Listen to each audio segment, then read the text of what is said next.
పోవడంతో ఎందుకు ఇలా జరిగిందని ఆస్య మహాముని తపస్సు చేయసాగాడు. అయితే ఆస్య మహాముని తపస్సుకు మెచ్చి శివుడు ప్రత్యక్షమైన శివుణ్ణి ఆస్య మహాముని ఇలా ఎందుకు జరిగింది స్వామి అని అడగగా, అప్పుడు శివుడు ఈ ప్రదేశము కైలాసం వలె ఉంది అని శివుడు చెప్పాను. మేము ఉద్భవించాలి అని కూడా చెప్పాను. అప్పుడు ఆస్య మహాముని, స్వామి మీరు ఏ క్షేత్రమునందైనా లింగ రూపంలోనే దర్శనమిస్తున్నారు, కానీ ఈ యాగంటి పుణ్యక్షేత్రమునందు మీరు ఏకశిలా రూపంలో పార్వతీ పరమేశ్వరుడుగా దర్శనమియ్యాలని కోరాను. అప్పుడు ఏకశిలా రూపంలో స్వయంభూగా వెలిశాను. ఈ మండపంలో శిల్పకళా నైపుణ్యం ఎంతో అద్భుతంగా ఉంటుంది. ఇప్పుడు స్వామివారి గర్భగుడిలోకైతే మనం వెళ్దాం రండి.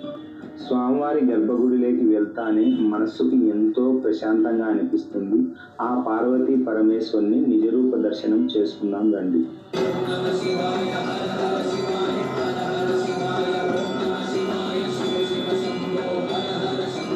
గుడిలోంచి బయటికి రాగానే మనకు స్వామివారి వెనక ఈ చిన్న చిన్న గుళ్ళు ఉన్నాయి, అవి కూడా చూసేద్దాం రండి.